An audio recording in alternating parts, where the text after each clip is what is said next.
Welcome to the Salmon Runs YouTube. Enjoy the video. You begin by signing in with a Microsoft account and adding your WordPress site to Bing Webmaster Tools. Once added, Bing immediately gives a verification token. Grab the HTML meta tag or the TXT record.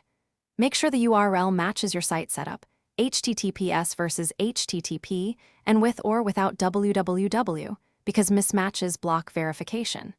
Now that you have the token, keep it handy for the WordPress side. These first actions are critical because verification unlocks sitemaps, crawl reports, and indexing controls. Next, verify ownership on WordPress. You can paste the Bing meta tag into your theme's header. PHP or use a header snippet plugin to avoid editing code. This is quick and reversible. Alternatively, open your SEO plugin like Yoast or Rank Math and paste the verification token into the Search Console or Webmaster Tools field. That's safer for updates. If you prefer DNS, add the TXT record at your registrar and allow time for propagation. After adding the token, return to Bing and click Verify to confirm ownership.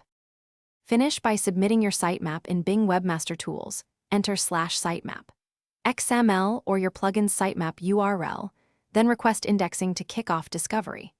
Once done, use the dashboard to monitor crawl errors, indexing volume, and any security issues. This lets you prioritize fixes. If verification or sitemap submission fails, clear any caching plugins and CDN caches, confirm the meta tag is in the live HTML, or if using DNS, allow time for propagation. These checks resolve most problems quickly. Thanks for watching. Consider subscribing if we helped you.